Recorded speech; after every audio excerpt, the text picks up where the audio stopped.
So hey guys, welcome back to our YouTube channel. So finally we are back with a brand new क्रिया शायरी series.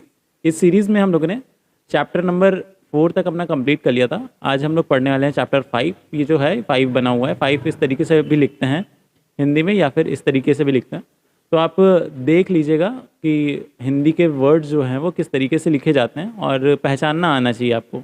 कहीं लिखा हो तो आप पढ़ पाएँ. या हिंदी में जैसे चरक संहिता है, बाकी चीज़ें हैं, उसमें जो पेजेस होते हैं वो हिंदी में लिखे होते हैं, तो वहाँ पे ढूंढना पड़ता है. जो श्लोक्स होते हैं, श्लोक्स का रिफरेंस जहाँ दिया होता है तो उसमें भी लिखा होता है हिंदी में, तो वो हिंदी समझ में आनी चाहिए आपको. तो चलिए देखते हैं क्रियाकाल में क्या क्या चीज़ें हैं जो हम लोग को पढ़नी है. हम अपना NCSM बेस्ड ही रहेंगे, उससे बाहर नहीं चलेंगे. तो क्रियाकाल में सबसे पहला जो श्लोक आता है, यहाँ पे लिखा हुआ है धातु साम्य क्रिया वक्ता तंत्र से प्रयोजनम. मतलब चरक संहिता अगर आपने पढ़ी होगी तो चरक संहिता के पहले चैप्टर में तंत्र, आयुर्वेद तंत्र का प्रयोजन दिया गया है, तो उसमें ये श्लोक था. तो वहाँ पे अगर आपने नहीं याद करा है तो यहाँ पे याद कर लीजिए, आपको कोई दिक्कत नहीं आएगी. तो अगर आयुर्वेद तंत्र का प्रयोजन बताएं तो ये होता है. इसका मतलब क्या होता है कि जो धातु हैं उसको जो साम्य करने की क्रिया है, ठीक है, यही है अपना आयुर्वेद तंत्र का प्रयोजन. कि जो भी धातु हैं, धातु सप्त धातु होती हैं, उनको साम्य रखना. साम्य मतलब उनकी नेचुरल स्टेट में रखना, उनको बढ़ने ना देना, कम ना होने देना. ना वृद्धि हो ना क्षय हो, ना वृद्धि हो ना क्षय हो, मतलब ना बढ़े ना कम हो. तो इसको हम लोग कहते हैं साम्यावस्था. तो साम्यावस्था नेचुरल स्टेट में धातुओं को रखना इस आयुर्वेद तंत्र का प्रयोजन. प्रयोजन मैंने बताया था एम को कहते हैं कि क्या एम है, तो वही चीज़ है. अब आयुर्वेद का प्रयोजन और आयुर्वेद तंत्र का प्रयोजन दोनों अलग चीज़ें होती हैं, इसलिए इन दोनों चीज़ों को मत मिलाइएगा. पिछले चैप्टर्स में हम लोग ने देखा था आयुर्वेद का प्रयोजन था सस्य शास्त्र रक्षणम आतुर से विकार प्रशमनम चा. ये आयुर्वेद तंत्र का प्रयोजन है कि तंत्र का क्या एम है. ठीक है, तो ये इतना आपको क्लैरिटी होनी चाहिए. फिर है इसका मतलब लिखा हुआ है प्रज्ञापराध एवं कालापेक्ष. प्रज्ञापराध मतलब जो बुद्धि, धृति, स्मृति, जो बुद्धि होती है हमारी, उसका जब नाश हो जाता है, उसका विभ्रंश हो जाता है, तो प्रज्ञापराध उसे हम लोग कहते हैं. प्रज्ञापराध मतलब कि ऐसे अपराध जो प्रज्ञा करवाती है, जो हमारी बुद्धि है उसके नाश होने से होता है. ये गलत आचरण हो सकते हैं, बहुत सारी चीज़ें हो सकती हैं. ठीक है, इससे जो दोष, धातु, मल, दोष जो होते हैं, दोष, हमारा शरीर किससे बना है? दोष, धातु, मल मूलम ही शरीरम. धातु और मल, ये जो तीन चीज़ें होती हैं, इनकी साम्यावस्था नहीं रह जाती. तो साम्यावस्था में किस तरीके से लाते हैं? जब औषध, अन्न, आहार, विहार, ये सारी जो चीज़ें होती हैं, इनकी मदद से इनको साम्यावस्था में लाना की जो क्रिया है, वही है हमारा यहाँ पे प्रयोजन. क्योंकि धातु साम्य ही आरोग्य है. अगर धातु साम्य नहीं होंगी तो वहाँ पे डिजीज़ की उत्पत्ति हो जाएगी, वहाँ रोग की उत्पत्ति हो जाएगी. फिर यहाँ पे एक और श्लोक लिखा हुआ है विकारो धातु वैषम्यम साम्यम प्रकृति रुच्यते. कहकर धातु की विषमता को विकार और साम्यावस्था को निरोगता कहा गया है. अब ये चरक संहिता का आपके 9th चैप्टर में श्लोक आएगा कि विकारो धातु वैषम्यम साम्यम प्रकृति रुच्यते सुख संगम आरोग्यम विकारो दुखमेव च. कि मतलब विकारो धातु वैषम्यम, धातु का वैषम्य जो होना है, धातु, धातु तो पता ही है, धातु का वैषम्य,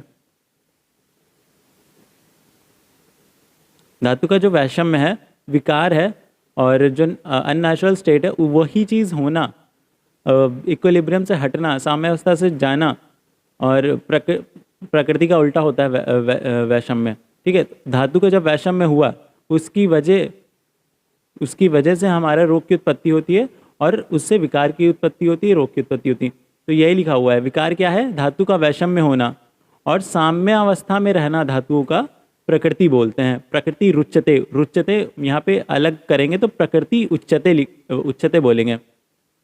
ठीक है, विकारो धातु वैषम्यम साम्यम प्रकृति उच्चते. तो जब साम्यावस्था में रहता है, साम्यावस्था में रहता है धातु, तो उसको हम लोग बोलते हैं प्रकृति. प्रकृति को हम लोग और क्या बोल सकते हैं? आरोग्य. और क्या बोल सकते हैं?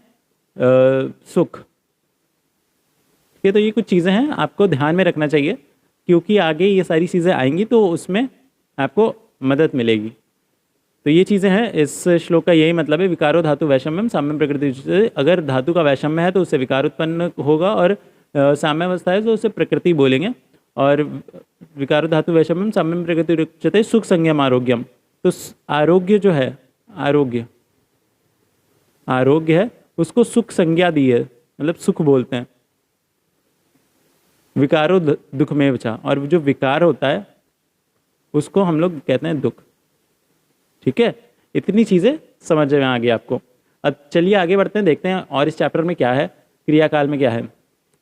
तो इसके बाद लिखा हुआ है कि महर्षि सुश्रुत ने षड क्रियाकाल की संज्ञा प्रदान करी है। तो किसने संज्ञा प्रदान करी थी? महर्षि सुश्रुत ने। तो सुश्रुत का नाम यहाँ पे इम्पॉर्टेंट आ जाता है क्योंकि यहाँ पे जो क्रियाकाल है वो सुश्रुत ने संज्ञा प्रदान करी थी।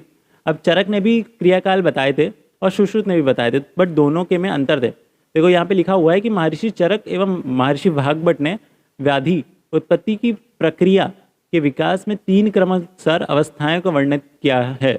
मतलब जो प्रोसेस होता है, प्रोसेस ऑफ डिजीज फॉर्मेशन, उसको ही हम लोग क्रियाकाल बोलते हैं। क्रियाकाल, process of disease formation, disease formation, अगर इंग्लिश में हम लोग इससे रिलेट करें तो जो प्रोसेस होता है, जो अवस्थाएं होती हैं, जो स्टेप्स होते हैं, उनको ही हम लोग क्रियाकाल बोल रहे हैं। और ये महर्षि सुश्रुत ने अलग बताए थे और चरक ने अलग बताए थे। चरक ने बताए थे चय, प्रकोप और प्रशम। वाग्भट ने क्या बताया था? चय, प्रकोप और प्रशम। प्रशमन भी बोलते हैं इसको, प्रशम भी बोलते हैं, तो उसमें कंफ्यूज मत होइएगा। तो चय मतलब कोई बढ़ रहा है, प्रकोप मतलब बहुत ज़्यादा बढ़ गया, और प्रशम मतलब कम होना। अभी इसके जो और मतलब है डिटेल में वो देखेंगे, बट अभी इतना समझ लीजिए, चय मतलब धीरे धीरे बढ़ने लगा, फिर प्रकोप मतलब बहुत ज़्यादा बढ़ गया, और प्रशमन मतलब उसे शांत करना और शांत होना डिजीज़ का। तो ये होता है कि कोई डिजीज़ बन रही और वो डिजीज़ बन गई, और फिर डिजीज़ खत्म हो रही। तो ये अवस्थाएं होती हैं। 3 अवस्थाएं दी थी चरक और वाग्भट ने। सुश्रुत ने व्याधि उत्पत्ति के संपूर्ण प्रक्रिया को 6 अवस्थाओं में बांटा है। तो ये जो 6 अवस्थाएं हैं ये इंपॉर्टेंट है। अब इसका जो श्लोक है, संचय च प्रकोपम च प्रसरम स्थान संचयम व्यक्तिम भेदम च यो व्रेति रोगाणाम सा भवेद भिषग। तो ये बताया है कि संचय, प्रकोप, प्रसर, स्थान संचय और व्यक्तावस्था और भेदावस्था, ये 6 जो है ये अवस्थाएं होती हैं जो षड क्रियाकाल हम लोग जिन्हें जानते हैं।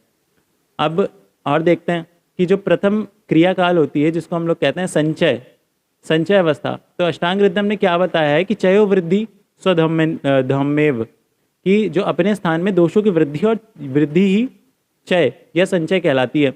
अब जैसे कोई दोष है, वात या पित्त या कफ, ये 3 दोष होते हैं। इन तीनों दोषों में अपने ही स्थान पर, ये स्थान से गए नहीं है, अपने ही स्थान पर हैं। ये इंपॉर्टेंट है, यहाँ पे ये चीज़ याद रखिएगा कि अपने स्थान पर हैं, स्टिल ये धीरे धीरे बढ़ रहे हैं, इनकी वृद्धि हो रही है और ये अपने स्थान पर इकट्ठा हो रहा है।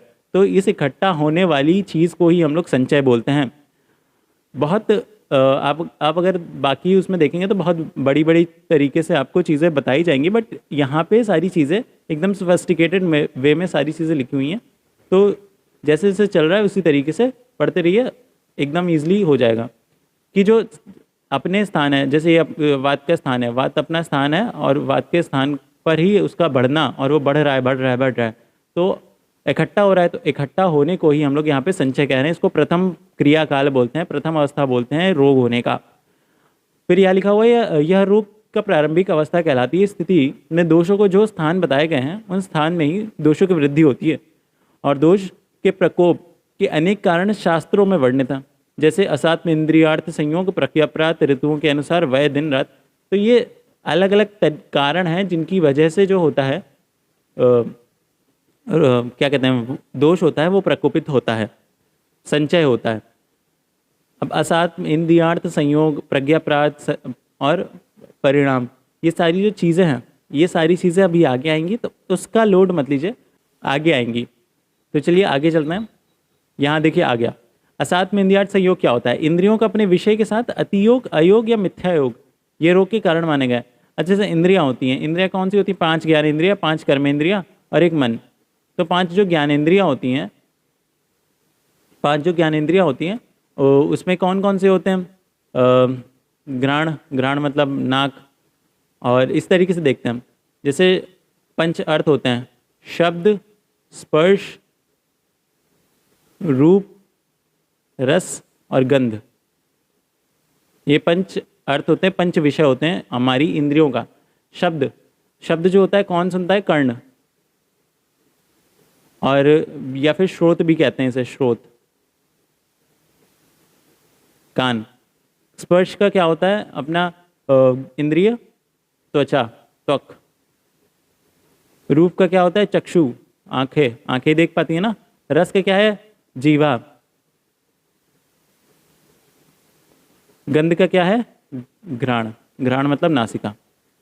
तो ये सारी जो पांचों इंद्रियां होती हैं, इनका अपने अपने विषयों के साथ या तो अतियोग हो जाए या आयोग हो जाए, मिथ्या योग हो जाए। अब अतियोग क्या होता है? अतियोग मतलब कम हो, मतलब बिल्कुल ना, बहुत ज़्यादा हो जाना। अयोग का ना होना, और मिथ्या योग मतलब कुछ और ही हो गया। जैसे फॉर एग्जाम्पल कर्ण का एग्जाम्पल लेते हैं, कानों का एग्जाम्पल लेते हैं। अब जैसे कानों का है, कान का क्या होता है? शब्द होता है, विषय। तो अब कानों में शब्द या तो बहुत ज़्यादा सुनाई पड़ रहा है, या तो बिल्कुल नहीं सुनाई पड़ रहा है, या फिर कुछ और ही सुनाई पड़ रहा है। तो तीनों ही अवस्थाओं में हमारा रोग उत्पन्न हो जाएगा। जैसे दूसरा एग्जाम्पल लेते हैं, आंखों की बात करते हैं। चक्षु, चक्षु का क्या होता है अपना? रूप, रूप विषय होता है ना चक्षु का। तो अगर रूप हम लोग को या तो बहुत ज़्यादा दिख रहा है किसी का, या तो बिल्कुल नहीं दिख रहा हम लोग को आंखों से, या तो सामने कुछ और है, दिख कुछ और रहा है, तो मिथ्या इसे बोलते हैं।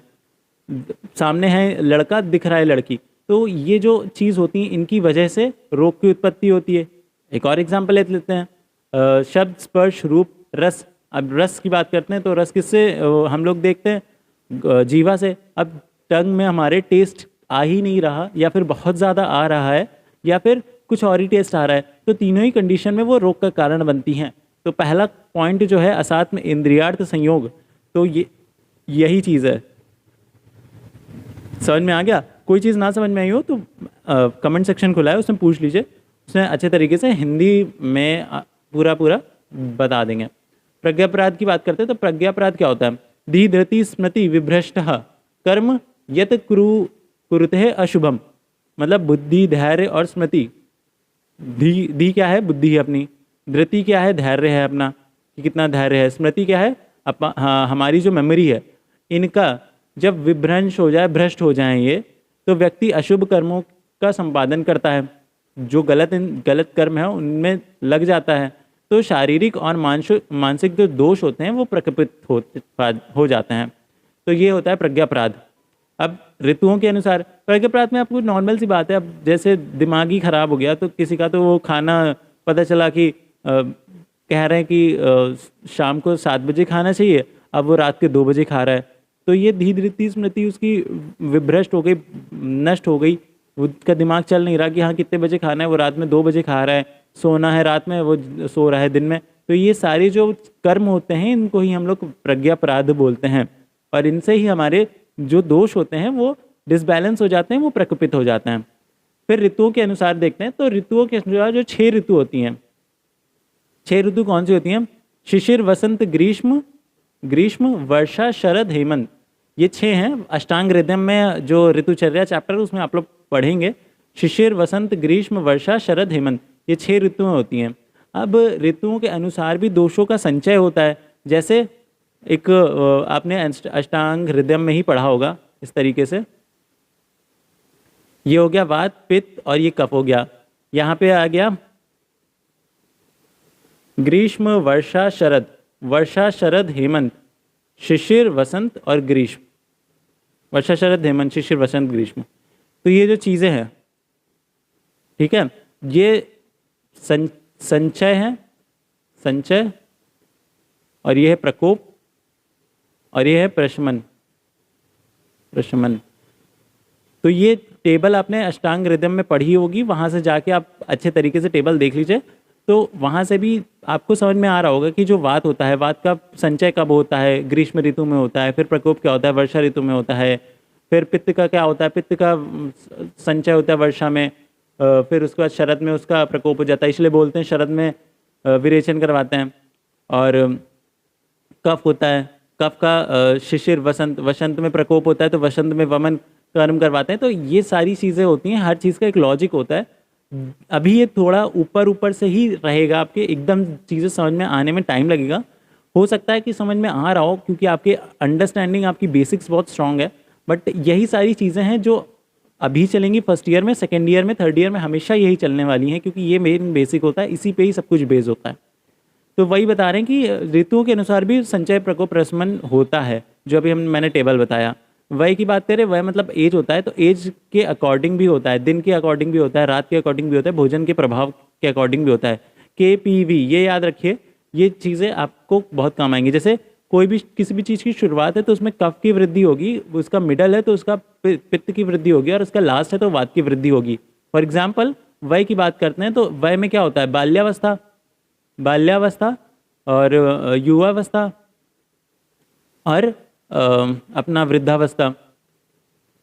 तो इनमें क्या होता है, बाल्यावस्था में कफ ज़्यादा होता है, युवावस्था में पित्त होता है और वृद्धावस्था में वात का प्रकोप हो जाता है।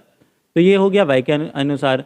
अब दिन के अनुसार देखें तो सुबह के टाइम कफ, फिर बाद में पित्त, फिर उसके बाद वात। रात्रि की बात करें तो सबसे शुरुआत की रात्रि में कफ, फिर बाद में पित्त, और फिर एकदम आखिरी वाली रात में वात की वृद्धि हो जाती है। भोजन की बात करें तो भोजन खाने से पहले कफ की वृद्धि होती है, भोजन मतलब करते समय पित्त की, और उसके खाने के बाद वात की वृद्धि हो जाती है। तो ये सारी चीज़ें हैं, KPV फॉर्मूले से पूरा लग जाता है, इसलिए वो याद रखिए, आपको दिक्कत नहीं आएगी कहीं पे। फिर है, यदि इन अवस्थाओं में समुचित स्वस्रित का पालन ना किया जाए तो रोगोत्पत्ति का संभावना रहती है। मतलब स्वस्रित क्या होता है कि अपनी बॉडी में जो भी दिनचर्या है, ऋतुचर्या है, हर चीज़ का अच्छे तरीके से पालन कर रहे हैं तो उसकी वजह से रोग नहीं उत्पन्न हो रहे हैं। जो दोष है, वृद्धि हो रही हो जिसकी, वो संचय नहीं हो पाएगा। तो वही बता रहे हैं कि दोषों के संचय में क्या लक्षण आते हैं। अब जैसे वात का संचय है तो कोष्ठ में भारीपन आ गया, पित्त का संचय है तो त्वचा, नख, नेत्र पीले दिखने लगे, कफ का संचय हो गया, अग्निमंद हो गई, अंगों में भारीपन आ गया, गुरुता आ गई, आलस्य आ गया। तो ये संचय के लक्षण होते हैं कि अगर वात संचय हो गया है तो क्या क्या लगेगा, वही बता रहे हैं। इसमें सबसे महत्वपूर्ण गुण यह है कि इस अवस्था में समान गुण वाले पदार्थ खाने की अनिच्छा तथा विपरीत गुण वाले पदार्थ खाने की इच्छा होती है। मतलब अगर जैसे वात बढ़ गया है तो वात बढ़ने के कारण अब हम लोग को ये मन करेगा कि हम लोग रुक्ष अन्नपान नहीं, स्निग्ध अन्नपान खाएं, बूढ़ी सब्जी खाएं। अगर हमारा कफ बढ़ गया है, अग्निमंद हो गई, तो हम लोग का खाने का मन नहीं करेगा। अगर पित्त बढ़ गया है, अब जैसे पित्त बढ़ गया तो पित्त बढ़ गया तो गर्मी बढ़ गई, अब गर्मी बढ़ गई, हमारा आइसक्रीम खाने का बहुत मन कर रहा है और ठंडी चीज़ें खाने का मन कर रहा है, शेक पीने का मन कर रहा है। तो ये सारी चीज़ें होती हैं। संचय अवस्था में यदि दोषों को नष्ट कर दिया जाए तो दोष आगे की प्रकोप, प्रसर आदि गति को प्राप्त नहीं होते। मतलब अगर संचय हो रहा है, संचय में ही हम लोग ने उसको शांत कर लिया तो आगे नहीं होगा, आगे प्रकोप नहीं होता उसका। दूसरा आ जाता है द्वितीय क्रियाकाल प्रकोपावस्था, कि मतलब अब संचय हो चुका है, प्रकोप होने लगा, अब वो उनका उन्मार्ग गमन हो जाता है। अब जैसे जो स्थान में, एक स्थान में था संचय में कि वात बढ़ा बट उसका एक ही स्थान में बढ़ रहा था, इकट्ठा हो रहा था, अब इतना बढ़ गया कि वो अपने स्थान से दूसरे स्थान में जाने लगा। तो इससे हम लोग कहते हैं प्रकोपावस्था, प्रकोप हो गया उसका। संचय तो हो ही गया था, प्रकोप हो गया। इस अवस्था में दोषों के स्व लक्षण प्रकट होने लगते हैं। मतलब जैसे जैसे दोष जो भी होता है प्रकोप, उसका अलग अलग लक्षण उत्पन्न होने लगता है। इसके पश्चात, मतलब इसके बाद यदि दोष अपने स्थान में रहकर साम्यावस्था में रहें और विकार उत्पन्न ना करें, तब उसे अवस्था विशेष को शम या शमन कहते हैं। मतलब अगर ये बता रहे हैं कि अपने स्थान पर है, साम्यावस्था में है, विकार उत्पन्न नहीं कर रहा, तो उसको शमन बोलेंगे या शम बोलेंगे। इस प्रकोपावस्था में जो दोष अभी तक स्वस्थान में ही संचित एवं स्थिर थे, फैलने और प्रकोपित होने लगते हैं। अभी हम लोगों ने बताया कि आगे बढ़ते हैं, दूसरे स्थान में पहुंच जाते हैं दोष जो संचय होते हैं, इकट्ठे हुए होते हैं। स्वाभाविक प्रकोप अपने काल स्वभाव से होता है, जैसे वर्षा में वायु का, शरद में पित्त का और वसंत में कफ का होता है। तो ये अभी हम लोगों ने टेबल देखा था, वही चीज़ यहाँ पे बता रहे हैं कि इस तरीके से जो स्वाभाविक प्रकोप होता है वो अलग होता है। फिर वात प्रकोप के कारण, कि वात का क्या प्रकोप होता है और उसका क्यों होता है प्रकोप। तो देखो, महर्षि जो सुश्रुत हैं उसने वात के अनेक प्रकोप के कारण बताए। जैसे बहुत ज़्यादा हम लोग एक्सरसाइज कर रहे हैं या बहुत ज़्यादा मैथुन कर रहे हैं, जो सेक्सुअल एक्टिविटी है उसमें है इंडल्ज, बहुत ज़्यादा दौड़ रहे हैं, रनिंग में, रात्रि जागरण, पूरा रात जागे पड़े हैं, अधिक चल रहे हैं, कटु तिक्त जो रस वाले द्रव्य हैं वो खा रहे हैं, कषाय द्रव्य का सेवन कर रहे हैं, तो ये सारे जो हैं वात के प्रकोप के कारण है। अब जो रस वाली चीज़ है, तो रस वाला चीज़ एक बार बता देते हैं। देखो 6 रस होते हैं, मधुर, अम्ल, लवण, कटु, तिक्त और कषाय। ये याद रखिएगा, ये बहुत काम आएगा। और ये जो कॉन्सेप्ट है ना, ये बहुत जगहों पे यूज़ होता है। और जैसे यहाँ पे मैंने बता दिया, अभी आगे आएगा त्रिदोष वाले चैप्टर में, अभी उसके बाद अलग अलग जैसे दोषों की बात करेंगे तो उसमें आएगा। तो ये कॉन्सेप्ट्स जो हैं बहुत इंपॉर्टेंट है, इसको हमेशा ध्यान में रखिए, जो बीच बीच में मैं बताता हूँ।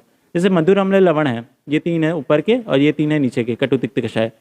तो ये जो 3 ऊपर के हैं, मधुर, अम्ल और लवण, ये क्या करते हैं? वात को कम करते हैं, वात को कम कर रहे हैं। जो नीचे के 3 हैं, कटु तिक्त कषाय, ये कफ को कम कर रहे हैं। और नीचे के 2 और ऊपर का 1, ये पित्त को कम कर रहे हैं।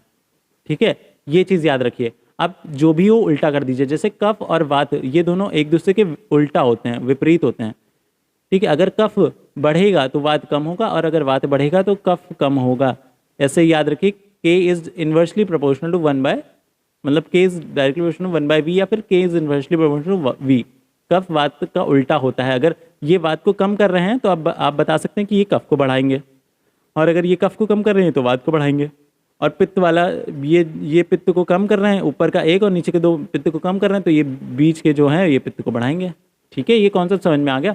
आई होप समझ में आ गया होगा। बाकी आगे भी आएगा, तो इसकी लोड मत लीजिए, लिख लीजिए अगर आपको ये सारी चीज़ें मिलती हैं यहाँ पे बताने पे। तो ये सारे जो वात के प्रकोप के कारण थे। अब ये पित्त प्रकोप के कारण बात करते हैं, तो बहुत ज़्यादा गुस्सा कर रहे हैं, या फिर बहुत ज़्यादा शोक में हैं, दुख है, भय, बहुत ज़्यादा डर रहे हैं, परिश्रम कर रहे हैं, उपवास कर रहे हैं, मतलब फास्टिंग कर रहे हैं, विदग्ध पदार्थ का सेवन कर रहे हैं, स्त्री संभोग कर रहे हैं बहुत, भ्रमण, कटु, अम्ल, लवण। अब देखो, कटु, अम्ल, लवण, मधुर, अम्ल, लवण, कटु, तिक्त, कषाय, ये आपके षड्रस होते हैं। मधुर मतलब मीठा, अम्ल मतलब खट्टा, लवण मतलब आपका हो जाता है नमकीन, और मधुर, अम्ल, लवण, कटु, कटु मतलब हो जाता है कड़वा, तिक्त मतलब हो जाता है आपका तिक्त, अलग टाइप का फ्लेवर होता है। कषाय भी आपका अलग टाइप का फ्लेवर होता है, एकदम कषायला कषायला होता है, तो वो आ जाता है। मधुर, अम्ल, लवण, कटु, तिक्त, कषाय। इसमें अम्ल, लवण और अम्ल और लवण की बात कर रहे हैं यहाँ पे, कि ये पित्त को प्रकोप करते हैं। तो ये तीनों जो होते हैं, अम्ल, लवण और कटु, ये पित्त को प्रकोप करते हैं। तो ये वाली चीज़ आपको याद रखनी चाहिए। ऊपर का 1, नीचे के 2 पित्त का शांत करते हैं। ठीक है, फिर तीक्ष्ण पदार्थ, उष्ण, तीक्ष्ण मतलब बहुत कोई शार्प चीज़ है, बहुत गर्म चीज़ है। उष्ण, दाह उत्पन्न कर रहा है, मतलब गर्मी उत्पन्न कर रहा है, पदार्थ का सेवन कर रहे हैं। तिल, तैल, जो तिल का तेल होता है। कुलथ, सरसों का तेल। अलसी का तेल। हरे शाक, मछली, बकरी, भेड़ का मांस, दही, मट्ठा। ये दही जो है बहुत इंपॉर्टेंट आता है, कि दही ग्रीष्म ऋतु में खाना चाहिए कि नहीं खाना चाहिए। जैसे गर्मी में बहुत लोग दही रोज़ खाते हैं, तो गर्मी में रोज़ दही नहीं खाना चाहिए, क्योंकि दही जो होता है वो पित्त को प्रकोप करता है, वो गर्मी अंदर से बढ़ाता है, दही अंदर से गर्म होता है। अब भले ही वो आप ठंडा करके खाते हैं, बट उसका जो नेचर है वो गर्म करने वाला ही है। अगर गर्मी में खाएंगे तो पित्त का प्रकोप हो जाएगा, तो उसकी वजह से बहुत सारी पित्तज विकार हो जाएंगे, जैसे स्किन डिजीज़ेज़, और बहुत गर्मी लगना, बहुत अंदर से प्यास लगना, मूर्छा, दाह, ये सारी उत्पन्न हो सकता है। फिर मट्ठा, उसके बाद कांजी, सूरा मतलब अल्कोहल, खट्टे फल आ जाते हैं। तो ये सारी चीज़ें जो होते हैं वो पित्त को प्रकोप करते हैं। जैसे आम होता है, आम खट्टा होता है तो पित्त को प्रकोप करता है, इसलिए खट्टी अंबिया कहते हैं ना खाओ। फिर कफ प्रकोप की बात करते हैं, तो कफ शरीर में विद्यमान कफ दिन में सोने से, जैसे दिन में सो रहे हैं, दिवा स्वाप कर रहे हैं, तो देखो दिवा स्वाप जो होता है, दिवा स्वाप, अब ये जो है दिवा स्वाप, ये वैसे तो नहीं करना चाहिए, निषिद्ध होता है हर ऋतु में, बट अगर गर्मी में है तो गर्मी में आप दिन में सो सकते हैं। किसी और ऋतु में दिन में सोने को मना किया गया है, क्योंकि ग्रीष्म ऋतु जो होता है, अभी हम लोगों ने देखा ग्रीष्म ऋतु में वात का संचय होता है, वात का संचय हो रहा होता है, तो हम लोग सो जाते हैं दिन में तो कफ बढ़ जाता है। अब वात का उल्टा हम लोगों ने कर लिया, कफ बढ़ा दिया, तो वात का संचय उतना नहीं हो पाया, तो अब जब वर्षा ऋतु आएगी तो उतना प्रकोप नहीं हो पाएगा, ये याद रखिए। तो बस यही कुछ कॉन्सेप्ट हैं कि फिर नहीं हो पाएगा तो ज़्यादा अच्छा रहेगा।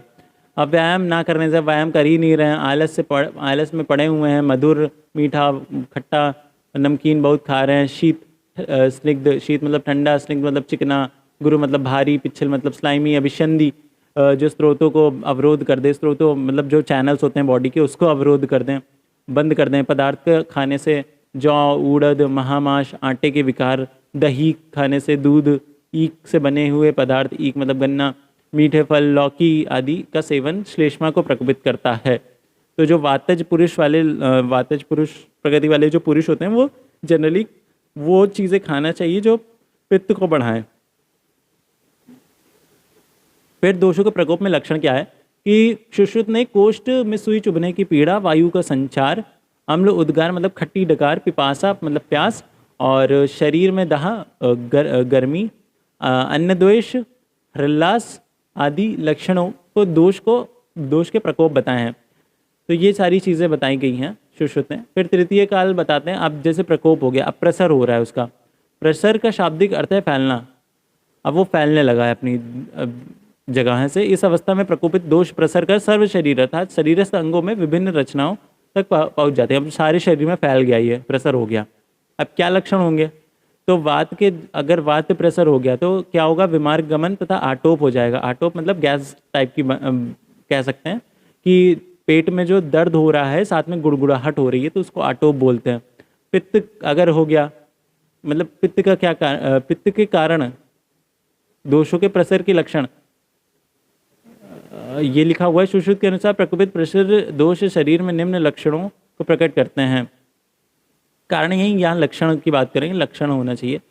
फिर ओष, चोष, परिदाह, धूमायन, ठीक है। कफ की बात करते हैं तो आरोचक, अविपाक मतलब रुचि नहीं होगी खाना खाने में, खाना भोजन पचेगा नहीं, अंगों में दर्द होगा, छद्री मतलब वॉमिटिंग होगी। तो ये सारे कफ के कारण होते हैं। जैसे पित्त का अभी हम लोग देखा तो चोष, परिदाह मतलब बहुत गर्म लगेगा और धुएं के समान श्वास आएगी, डकार आएगी, एकदम खट्टा खट्टा लगेगा। तो ये सारी चीज़ें आता है। फिर चतुर्थ क्रियाकाल देखते हैं, स्थान संशय। तो अब जैसे दूसरे स्थान में पहुँचे, अब दूसरे स्थान में पहुँचकर वहाँ दूसरे स्थान में भी अब इकट्ठा होने लगे। स्थान संशयम इति दोष दूष्यस्य संशय, मतलब चक्रपाणी ने स्थान संशय को परिभाषित करते हुए कहा है कि जहाँ दोष और दूष्य का संचय हो जाए वह स्थान संचय है। दोष क्या है? वातपित्त कफ, और दूष्य क्या है? अपना धातु और मल, ये सारी चीज़ें हैं। फिर पंचम क्रियाकाल है व्यक्तावस्था। अब वो व्यक्त हो गया, अब वो वहाँ पे जाके इकट्ठा हो गया।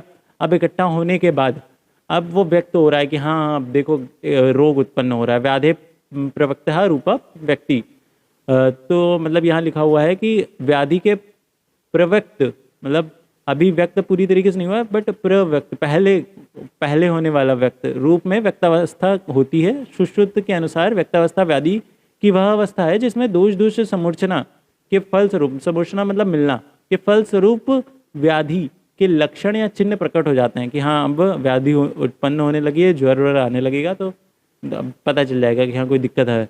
जैसे कि शोफ, अर्बुद, विदर्दी, सर्प, विसर्प, ज्वर, अतिसार आदि रोगों के लक्षण पूर्व रूप में परिलक्षित होने लगते हैं।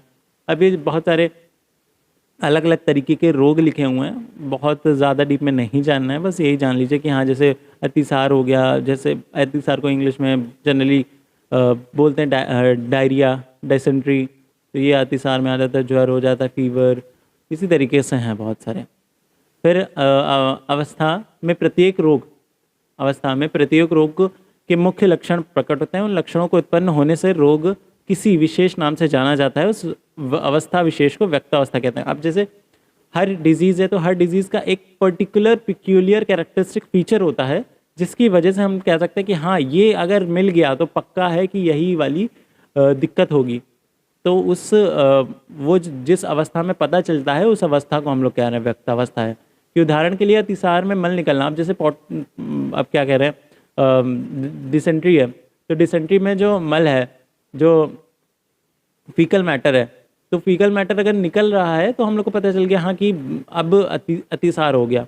आद्यमान है, आद्यमान में जैसे पेट फूल गया, गैस बन गई, तो पता चल गया कि हाँ आद्यमान है। कामला मतलब जॉइंडिस है, तो अब जॉइंडिस में नेत्र मतलब आंखें, त्वचा, ये सारी पीली पीली हो जाएंगी, तो पता चल जाएगा कि हाँ ये कामला ही है और कोई रोग नहीं है, ये जॉइंडिस है। ज्वर में अब जैसे टेम्परेचर बढ़ रहा है, तो टेम्परेचर बढ़ रहा है तो पता चल गया कि ज्वर है। जैसे मॉडर्न वाले जो होते हैं, जो ज्वर को एज अ डिजीज़ नहीं कहते हैं, उसको एज अ सिम्टम बोलते हैं कि हाँ ये किसी डिजीज़ का सिम्टम है, ये खुद एक डिजीज़ नहीं है। बट आयुर्वेद वाले बोलते हैं कि ज्वर भी एक व्याधि है। तो यही है अंतर दोनों में। फिर दोष अधिष्ठित होने के कारण विकार कहलाते हैं। इसी प्रकार जब दोष संपूर्ण शरीर या किसी अव्यय विशेष में स्थान बना लेते हैं, उस अवस्था को रोग नाम से जानते हैं। तो रोग अब उत्पन्न हो गया। फिर षड क्रिया काल होता है भेदावस्था। तो महर्षि सुश्रुत कहते हैं कि रोग उत्पत्ति की वह अवस्था है जिसमें व्याधि अनुतीव्र जीर्ण अथवा असाध्य हो जाती है। अब यहाँ तक पहुँच गई, अब यहाँ पे दिक्कत होने लगेगी। इस समय भी यदि चिकित्सा नहीं की गई तो रोग असाध्य हो जाएगा,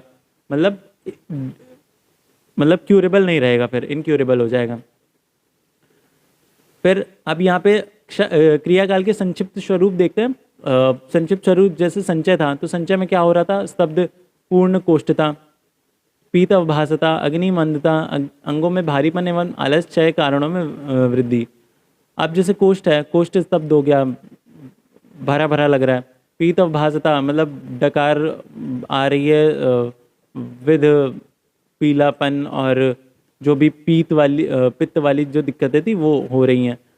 अग्नि जठराग्नि जो है वो मंद हो गया, अब अरुचि हो रही है, अपची हो रही है, तो ये सारी चीज़ें होती हैं। अंगों में भारीपन आ गया, गौरवता आ गई, चाहे कारणों में विद्वेष, ये सारे सुश्रुत ने बताए थे। फिर वाग्भट ने बताए थे प्रद्वेष वृद्धि हेतु विपरीत गुण इच्छा। तो बस ये याद रखिए, बहुत ज़्यादा इसमें समझने वाली चीज़ नहीं है। ये सारी लिखे हुए हैं, अभी हमने ऊपर पढ़े थे वही सारे यहाँ पे लिखा हुआ है। सुश्रुत ने क्या बताया था, वाग्भट ने क्या बताया था, तो ये एक बार पढ़ लीजिएगा, कोई बहुत ज़्यादा वैसा नहीं है। फिर यहाँ पे महत्व की बात करते हैं। तो लास्ट टॉपिक है कि क्रियाकाल का क्या महत्व है। कि हम लोग ने क्रियाकाल तो देखा, बट इसकी इंपॉर्टेंस ही क्या थी पढ़ने की। तो यहाँ पे लिखा गया है कि क्रियाकाल के ज्ञान आयुर्वेद में उभय विध प्रयोजन हेतु अत्यंत महत्वपूर्ण है। मतलब दोनों तरीके से ही महत्वपूर्ण है। पहला कौन सा है? पहला प्रयोजन ये है कि हेतु दोष की साम्यावस्था आवश्यक है, जिसका शास्त्र वर्णित दिनचर्या ऋतुचर्या। अब जैसे दिनचर्या ऋतुचर्या है, उसका पालन किया जाए तो दिक्कत नहीं आएगी, और अगर पालन नहीं करा जाएगा तो दिक्कत आएगी। उसकी वजह से क्रियाकाल उत्पन्न हो जाएगा, क्रियाकाल चालू हो जाएगा, उसमें फिर रोग की उत्पत्ति होगी। फिर लिखा हुआ है, ऐसा भी कहा गया है कि कोई भी रोग बिना दोष प्रकोपित नहीं हो सकता। यदि दोष को प्रकोपजन्य कारणों से रोगोत्पत्ति हो भी जाए तो उसका चयावस्था में ही निहरण करना उचित होता है। मतलब अगर कोई दोष की वृद्धि हो भी रही है तो उसको जो संचय अवस्था थी, तो संचय अवस्था में ही उसको शांत कर लेना इज़ द बेस्ट ऑप्शन। अगर वो संचय ही नहीं होने दे रहे हैं हम लोग, तो वो डिजीज़ उत्पन्न ही नहीं होगी। इसीलिए जो स्टेप बाय स्टेप प्रोसेस बताए हैं, रोग इन्हीं प्रोसेस से होके गुजरती। अब एक प्रोसेस पे आई, हम लोग को पता है कि हाँ ये ऐसा हो सकता है। अब वर्षा ऋतु चल रही है, अब यहाँ पे वात का प्रकोप हो सकता है, इसलिए वात वाली चीज़ें नहीं करनी है। अब पित्त का भी संचय हो रहा है, तो पित्त वाली भी चीज़ें कम खानी है। अब और जैसे ग्रीष्म ऋतु है, ग्रीष्म ऋतु में वात का संचय हो रहा है, वात धीरे धीरे बढ़ रहा है, तो वात वाली चीज़ें मत करो कि आगे चल के वर्षा ऋतु में वात का प्रकोप हो जाए। या फिर कह सकते हैं कि और क्या कह सकते हैं, बस मतलब इसी तरीके से बहुत सारी जो अलग अलग तरीके हैं। जैसे दिनचर्या वाली चीज़ें हैं, तो जैसे दिन में कफ बढ़ रहा है तो दिन में बहुत ज़्यादा काम करने को बोला जाता है। फिर रात में वात बढ़ता है तो रात में कहते हैं सो जाओ, ताकि वात बहुत ज़्यादा ना प्रकोपित हो पाए। इसी तरीके से सारी चीज़ें होती हैं। तो ये सारी चीज़ें पता होंगी तभी तो हम लोग उस तरीके के काम कर पाएंगे। तो वही सारी चीज़ें यहाँ पे बताई गई हैं कि अगर चाय अवस्था में ही शांत कर ले तो उसका आगे चल के डिजीज़ नहीं हो पाती, निहरण हो जाता है। उससे आगे की अवस्थाओं में जाने की संभावना क्षीण हो जाती है, मतलब आगे नहीं बढ़ता है रोग। फिर दोष वैषम में उत्तरोत्तर अवस्था में अधिकाधिक बलवान हो जाते हैं। तदनुसार उनकी चिकित्सा भी उत्तरोत्तर कठिन हो जाती है। मतलब जैसे जैसे वो आगे बढ़ जाता है, रोग अपना पूर्ण स्थिति में पहुंच जाता है, तो वैसे वैसे उनकी चिकित्सा भी कठिन होने लगती है। इसलिए पहले ही जैसे ही कोई भी दिक्कत आए वैसे ही उसका निहरण उनका सही कर लेना चाहिए। फिर यहाँ पे लिखा हुआ है क्रियाकाल का ज्ञान रोगों के निदान हेतु ही नहीं अपितु चिकित्सा, आहार, औषध मात्रा एवं काल निर्धारण एवं साध्य साध्यता के लिए भी उतना ही महत्वपूर्ण है। अब जैसे कोई दोष है तो दोष किस अवस्था में है ये पता करने से हमें यह भी पता चल जाएगा कि वो दोष साध्य है या असाध्य है। पता चला आखिरी में एकदम भेदावस्था में पहुंच गया है कि अब वो दोष सही नहीं हो सकता, वो दोष इतना बढ़ गया है कि उसको हम लोग प्रशमन नहीं कर सकते। अब उसे भेदन करके मतलब काट कर बाहर निकालना ही पड़ेगा, संशोधन करना पड़ेगा। तो ये पता चलता है कि साध्य है असाध्य है, ये सारी चीज़ें हम लोग को इन क्रियाकाल से ज्ञान हो जाता है। क्रियाकाल के ज्ञान से ही रोग की शीघ्र निदान एवं यथासमय चिकित्सा की जाती है। उस काल में उचित उपायों द्वारा व्याधि के प्रसरण को रोका जा सकता है, मतलब आगे बढ़ने से रोका जा सकता है। वही सारी लाइनें हैं, बार बार अलग अलग तरीके से लिखा हुआ है। तीसरा है कि क्रियाकाल के ज्ञान का महत्व रोग की साध्य साध्यता के निदान की दृष्टि से भी नहीं अपितु इस दृष्टि से भी है कि रोग इस अवस्था में पहुंचकर निदानार्थ का रोग अर्थात रोगों की उत्पत्ति के कारणभूत भी हो सकता है, तथा यह रोग इस अवस्था में शरीर में इतना विकृत हो जाए कि फलस्वरूप संतानों में सहज एवं कुलज रोग संक्रांत हो सके। मतलब ये बता रहे हैं कि इसका भी हम लोग को पता चल सकता है कि एक रोग इतना बलवान तो नहीं है कि वो दूसरा रोग उत्पन्न कर पा रहा है। अगर वो दूसरा रोग उत्पन्न कर पा रहा है तो उसको हम लोग किस तरीके से रोकें। और पता चला वो इतना बढ़ गया कि वो आगे जेनेटिक बन गया और आगे हम जो बच्चे होते हैं बच्चों में भी आगे चल के वो ट्रांसफ़र हो गया, कुलज बन गया। तो इसको भी हम लोग पता कर सकते हैं, निदान हम लोग निकाल सकते हैं। इस प्रकार आयुर्वेद शास्त्र में वर्णित क्रियाकाल के विकास की समग्र प्रक्रिया या विविध अवस्थाओं को दर्शाता है, जो रोग ज्ञान एवं चिकित्सा हेतु अत्यंत महत्वपूर्ण सिद्ध होता है। तो ये था क्रियाकाल हमारा चैप्टर। क्रियाकाल चैप्टर वैसे बहुत कॉम्प्लेक्स होता है, बट ईजीएस्ट वे में समझाने की कोशिश करी गई है कि हाँ किस तरीके से सबसे पहले दोष होता है अपना अपना कारणों की वजह से धीरे धीरे बढ़ने लगता है अपने स्थान पे। अब वो बढ़ गया, अब इसको कह रहे हैं संचय, फिर वो बढ़ के बहुत ज़्यादा बढ़ गया, प्रकोप होने लगा इधर उधर, तो अब इसे बोल लिया प्रकोपावस्था। फिर प्रकोप के बाद अपना आ जाता है प्रसरावस्था, मतलब प्रकोप होने के बाद इधर उधर फैल गया, पूरे शरीर में फैल गया, प्रसर हो गया। स्थान शरीर वो जहाँ पे फैला वहाँ पे जाके भी इकट्ठा हो गया, संचय हो गया। फिर व्यक्ति संशय होगा, संशय, स्थान संशय लिखा हुआ है यहाँ पे 4th नंबर पे, तो ये संशय होगा, संशय, स्थान संशय, ठीक है। तो स्थान संशय हो गया। फिर व्यक्तावस्था और भेदावस्था, फिर आगे की ये 2 होते हैं जो बन जाता है। So this is all about the chapter 5 of क्रिया शारीर, क्रियाकाल। अगर कोई चीज़ नहीं समझ में आई है तो वो कमेंट सेक्शन में पूछ सकते हैं आप। अगर अच्छा लगा है, सब कुछ समझ में आया है, तो वो भी लिख सकते हैं, जो भी सजेशन है वो भी लिख सकते हैं। बाकी सारे कमेंट्स मैं पढ़ता हूँ, कोई दिक्कत हो तो बताइएगा। बाकी मिलते हैं आपसे नेक्स्ट वीडियो में, तब तक के लिए पढ़ाई करते रहिए, मज़े करते रहिए, टाटा बाय बाय।